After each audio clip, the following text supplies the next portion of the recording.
सुनो ना, तुम मुझसे शादी कब कर रहे हो? मैं तो कल ही कर लूँ शादी, लेकिन क्या हमारे घर वाले मानेंगे? हम दोनों का धर्म अलग है। भाग के कर ले। इतनी जल्दी पड़ी है शादी की? पहले अच्छे से सुहागरात तो मना ले।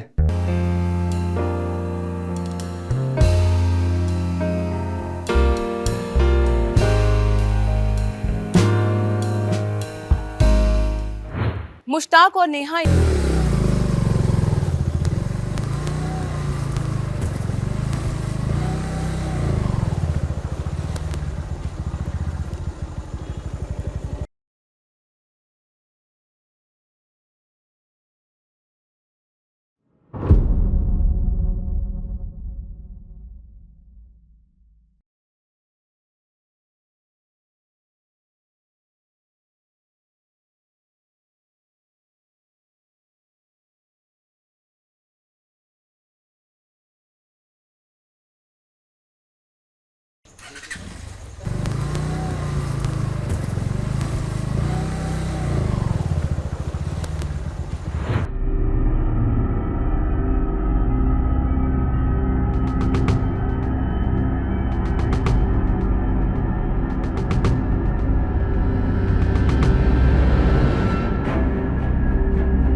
लगता है आज ज्यादा हो गई है यार।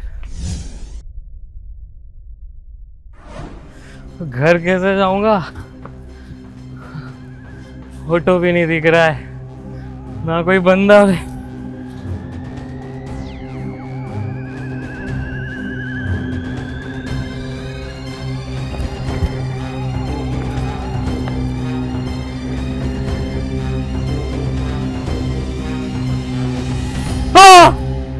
नेहा नाम की लड़की छोटे से गांव से आकर शहर में अपने परिवार से दूर काम ढूंढ रही थी।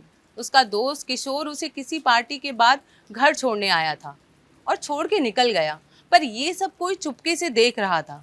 आखिर कौन था ये आदमी और इससे नेहा के साथ क्या किया होगा? दूसरी तरफ कुछ दिनों बाद एक आदमी अपने दोस्तों के साथ दारू पी के अपने घर की तरफ जा रहा था। तभी उसको लगा कि उसका कोई पीछा कर रहा है, पर वहां कोई नहीं था। थोड़ी ही देर में उस पर चाकू से हमला होता है, जिसमें उसकी जान चली जाती है और लाश का चेहरा जला दिया जाता है, जिससे उसकी पहचान ना हो सके। फिर अगले दिन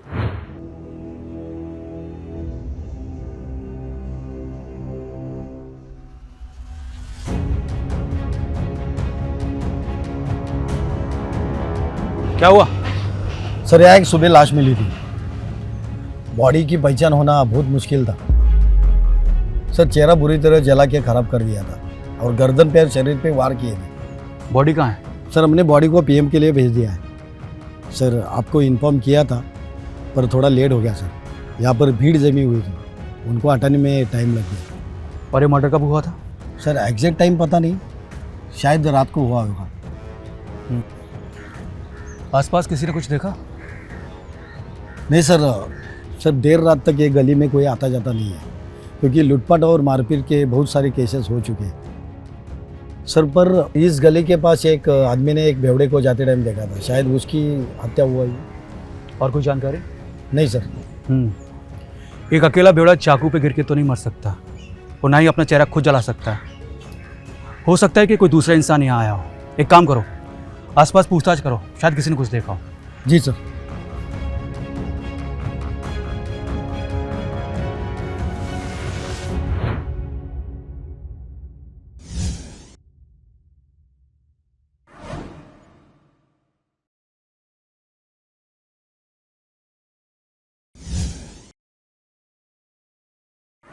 मुस्ताक, तुम मुझे छोड़ तो नहीं दोगे ना?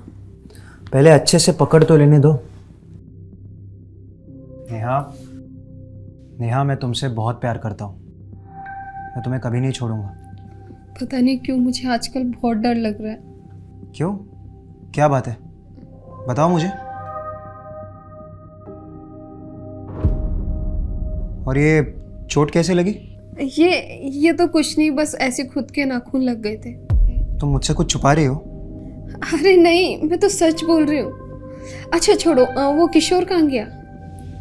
वो किसी दोस्त के शादी में गया। और तुम्हें किशोर की बड़ी चिंता पड़ी है? या मैं तुम्हारे साथ हूँ, तुम्हें कोई फर्क नहीं पड़ता? मेरी कोई परवाह नहीं है? कैसी बात कर रहे हो मुस्ताक? मैंने तो बस ऐसे ही पूछ लिया, क्योंकि किशोर तुम्हारा दोस्त है।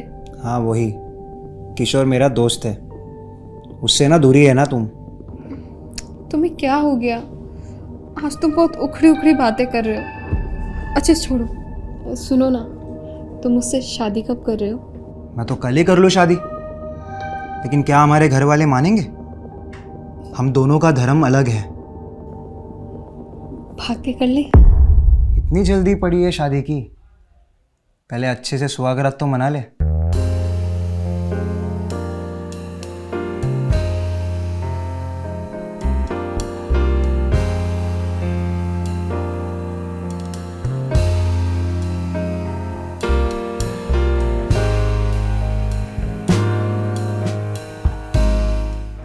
मुश्ताक और नेहा एक दूसरे से बहुत प्यार करते थे, पर दोनों अलग अलग धर्मों से थे, जिसके कारण उनको उनका भविष्य साथ में दिख नहीं रहा था।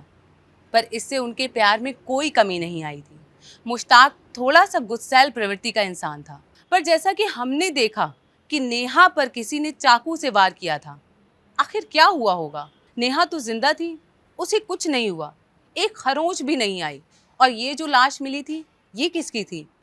और क्या इसका नेहा और मुश्ताक की कहानी से कोई कनेक्शन था, या ये कोई दूसरी ही कहानी का हिस्सा था? पुलिस की जांच पड़ताल से लाश की शिनाख्त हो गई थी। फिर आगे? हाँ सर, हम कोशिश कर रहे हैं। Okay sir. Jain sir, Jain. Body की शनाख्त हो गई। ये पीएम रिपोर्ट। किसकी लाश है? सुबोध कुमार नाम का लड़का था, कुछ ही दिन पहले शहर में आया था। उसके बारे में मैंने पता करने की कोशिश की, पर कुछ हाथ नहीं लगा। कहाँ से आया था ये? पीरपुर गांव का लड़का है, कुछ ही दिन पहले यहाँ शिफ्ट हुआ था। सर, शिफ्ट होने का कारण पता नहीं चला। इसकी कॉल डिटेल्स और लोकेशन डिटेल्स? सर, उसका नंबर नया था, वो उसने यहाँ आकर लिया था, इसलिए उसके नंबर पे ज़्यादा कॉल आए नहीं थे। पर सर, जिस दिन उसकी हत्या हुई उस दिन एक नंबर से उसके नंबर पे फ़ोन आया था। किस नंबर से फ़ोन आया था? कोई किशोर दुबे नाम का लड़का है। किशोर दुबे। उठा के लाओ इससे। हो सकता है कि इससे कोई जानकारी मिले, शायद इसी ने खून किया हो। अक्सर दारू के नशे में लोग अपना आपा खो के ऐसी वारदात को अंजाम देते हैं। सर, मैंने एक टीम किशोर के घर भेज दी थी। वो किसी के शादी में गया है, वो घर पर नहीं है। शादी में गया है कि फरार है? कब से गायब है? सर, मर्डर के कुछ दिन पहले। शादी में जाना, वो भी जुर्म के समय, जुर्म की प्लानिंग करने का बहाना होता है। मुझे ऐसा लगता है कि किशोर ने सुबोध को मारा है। सर, मैंने किशोर के घर के बाहर ऑलरेडी एक टीम रखी है। और सर, जहाँ वो शादी के लिए गया है वहाँ के थाने को भी मैंने बता दिया है। सर, वो जल्दी हमारे हाथ लग जाएगी। गुड।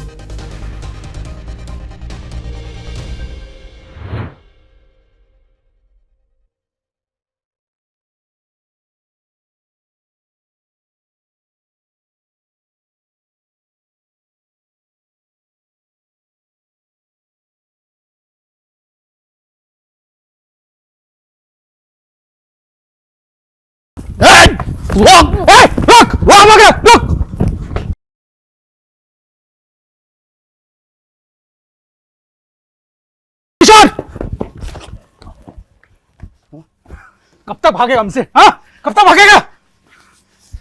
चल ले चल चल। रुको, चल बता क्यों मारा सुबोध को? बोल।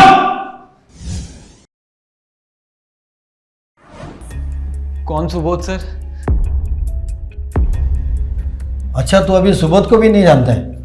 थोड़ी देर में हम लोग को भी नहीं पहचानेगा तू।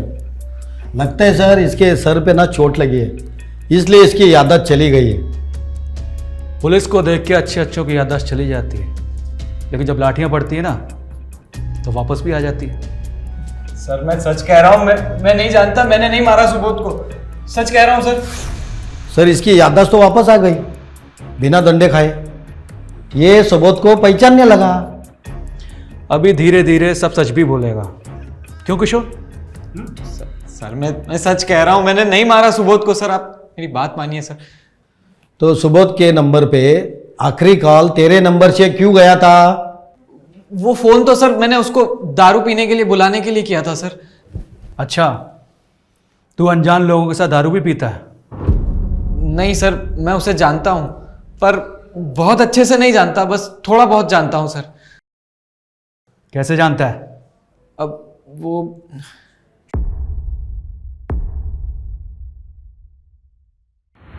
किशोर कुछ दिनों से पुलिस से छुपता फिर रहा था और शादी का बहाना करके घर से गायब था। पुलिस की टीम ने जाल बिछा के किशोर को गिरफ्तार तो कर लिया था, पर वो अपना गुनाह कबूल करने को तैयार नहीं था। किशोर जैसे मोटी चमड़ी के अपराधी अक्सर पुलिस के सामने आसानी से अपना मुंह नहीं खोलते, पर आखिर किशोर की सुबोध से क्या दुश्मनी हो सकती है? किशोर का कहना था कि वो सुबोध को बहुत अच्छे से नहीं जानता था, फिर उसने सुबोध का मर्डर क्यों किया? या फिर वो निर्दोष था? इस हत्या के पीछे कुछ और भी वजह हो सकती है। पुलिस अपनी पूछताछ में लगी हुई थी। किशोर के घर की तलाशी लेने पे पुलिस को एक खंजर भी बरामद हुआ। इसे फैक्स कर दो। Yes sir. सर किशोर के घर से जो हमें खंजर मिला था वो मर्डर वेपन नहीं है। क्या बात कर रहे हो? हाँ सर, किशोर को बेल मिल गई है। सर उसके खिलाफ हमारे पास कोई सबूत नहीं था ना रिमांड में लेने के लिए। पर ऐसे तो हम कुछ नहीं कर पाएंगे। सर मैंने कुछ जानकारी हासिल की है, उसे कुछ पता चल जाए। क्या है वो? सर अभी जो सुबोध सिम वापर रहा था वो नया था। उसके जूने नंबर की मैंने डिटेल्स निकाली, तब पता चला कि वो नंबर पे बार बार फ़ोन आ रहा था और जा रहा था, और वही नंबर से किशोर को भी फ़ोन जा रहा था, और वो किसी नेहा नाम के लड़के का नंबर है। नेहा? चलो नेहा से पूछताछ करते हैं, शायद कोई गुत्थी सुलझे। चलो। तुम्हारा जवाब नहीं है। जब भी तुमसे मिलता हो ना, दुनिया की सारी टेंशन, सारी थकान भूल जाता हूँ। अच्छा, तो बस इसलिए मुझसे मिलने आते हो? नहीं जाने मन, तुम तो मेरी जान हो। अभी कौन हो सकता है? कौन है ये कबाब में हड्डी? रुको देखता हूँ।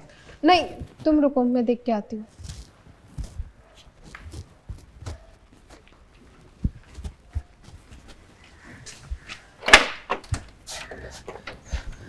किशोर तू? मुस्तक भाई का है? वो तो अंदर है। मुस्तक भाई, किशोर तू यहाँ? जल्दी से कट लो यहाँ से। पर हुआ क्या है? अरे वो सुबोध के मर्डर के चक्कर में। सुबोध का मर्डर? हाँ, वो सुबोध के मर्डर के चक्कर में पुलिस मेरे पीछे पड़ी है। मैं तो कहता हूँ थोड़े टाइम के लिए आप लोग भी यहाँ से निकल लो, कुछ टाइम बाद फिर वापस आ जाना। पर सुबोध? वो सब छोड़ो, जल्दी चलो यहाँ से। चलो।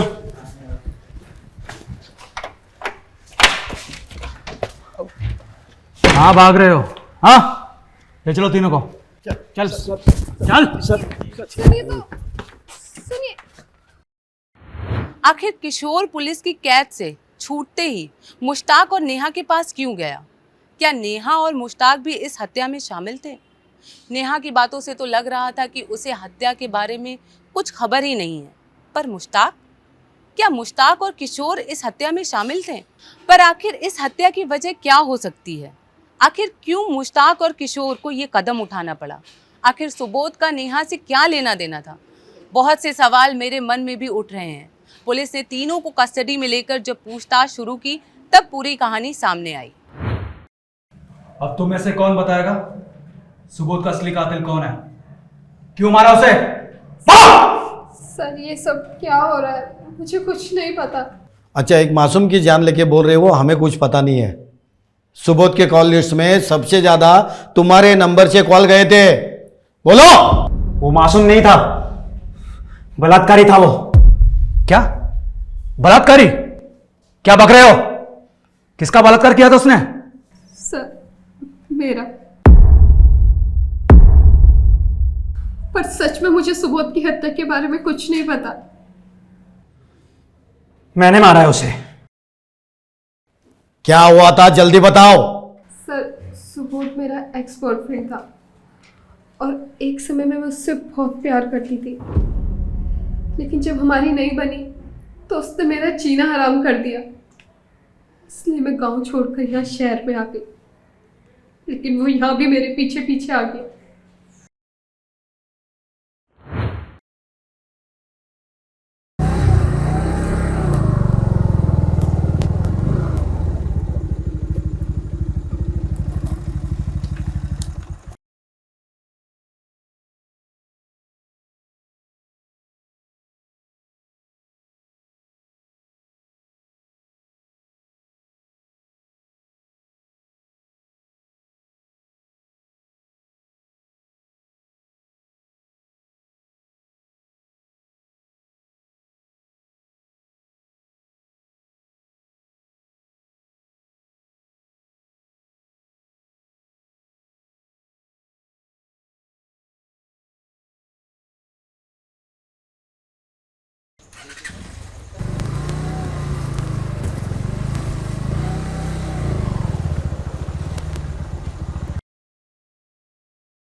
गैर मर्दों के साथ घूमना फिरना मौज मस्ती करना, इसी सब के लिए छोड़ा था ना तूने? देखो सुबोध, मैं अब तुमसे प्यार नहीं करती हूँ, मैं किसी और से प्यार करती हूँ। अच्छा, प्लीज प्लीज तुम मेरा पीछा छोड़ दो। ताकि तू अपनी जिंदगी में यश कर सके और मैं तेरी याद में बैठकर रोता रहूं। आज तुझे ऐसा सबक सिखाऊंगा ना कि तू भी याद रखेगी। सुबोध छोड़ो, सुबोध क्या कर रहे हो? सुबोध छोड़ो मुझे, सुबोध। ये बात नेहा ने मुझे और मुश्ताक भाई को बताई, तो सुबोध को सबक सिखाने के लिए हमने उसे दारू पीने के बहाने बुलाया था।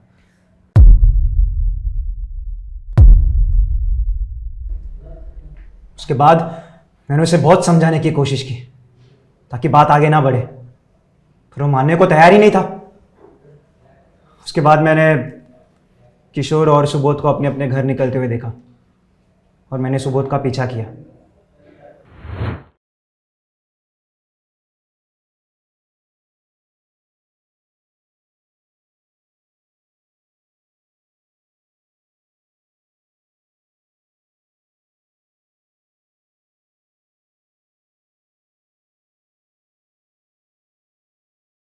लगता है आज ज्यादा हो गई है यार।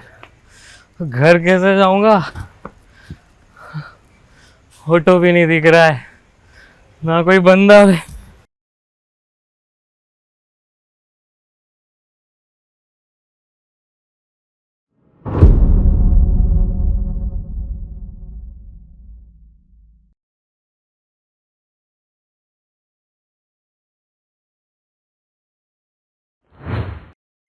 अगर सुबोध ने नेहा का रेप किया था तो आप पुलिस का सहारा ले सकते थे। पुलिस उसे कड़ी से कड़ी सजा दिलवाती, कानून हाथ में लेने की क्या जरूरत थी? अब आगे की जिंदगी जेल में काटना।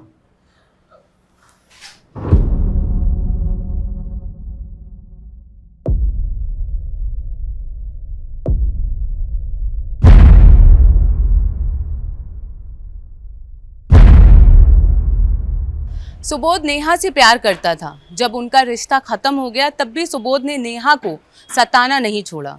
ये बात बहुत गलत है। अगर कोई इंसान अपनी मर्जी से एक रिश्ता कायम करता है और वो रिश्ता आगे बढ़ नहीं पाता तो इंसान को अपने अंदर नफरत के बीज नहीं बोना चाहिए। सच्चाई को स्वीकार करते हुए जीवन में आगे बढ़ना चाहिए। हम स्वतंत्र देश के नागरिक हैं जहां हर इंसान को अपनी जीवन साथी चुनने का हक है। सुबोध से ये बात बर्दाश्त नहीं हुई और उसने नेहा के साथ दुष्कर्म किया, जिसके बाद गुस्से में आके मुश्ताक ने सुबोध की हत्या कर दी। इस कहानी में एक जुर्म ने दूसरे जुर्म को जन्म दिया और 4 जिंदगियां बर्बाद हो गई। अगले एपिसोड में नई कहानी के साथ मुलाकात होगी। तब तक के